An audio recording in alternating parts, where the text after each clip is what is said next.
I believe in life lessons made through relationships, which include fictional characters teaching readers valuable lessons.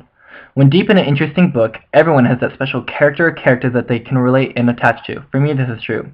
I find characters that I admire and begin to relate to, and somewhere in that process, that fictional character becomes a real person to me, a friend whose adventures I read about.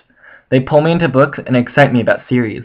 For one example, the greatest series I've ever read was the Percy Jackson series by Rick Riordan, a god in his own respects.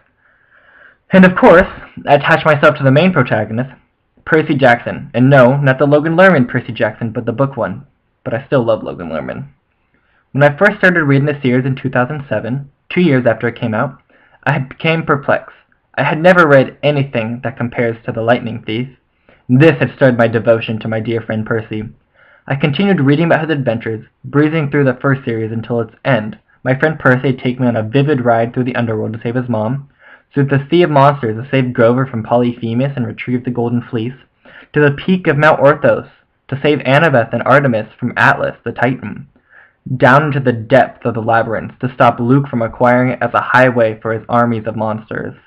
Then, concluding with a battle in the streets of New York to kill Kronos and to the top of Mount Olympus to be with the gods. Throughout his journey, Percy made many new friends and family along the way, and so did I. I became best friends with Alyssa Huck over the fact that we both fanboyed over Percy Jackson. She's one of my dearest friends, and I truly bonded with her over the fact that we loved Percy so much. As I kept reading Percy's adventures, I aspired to become him, and no, I still haven't figured out how to control water or prove my dad's actually Poseidon, but I'm getting there. Yet, as the Percy Jackson series came to a close with the Blood of Olympus, I still don't see him as gone, as his story over. I still think of Percy Jackson and his adventures, and how his stories and experiences I experienced with him.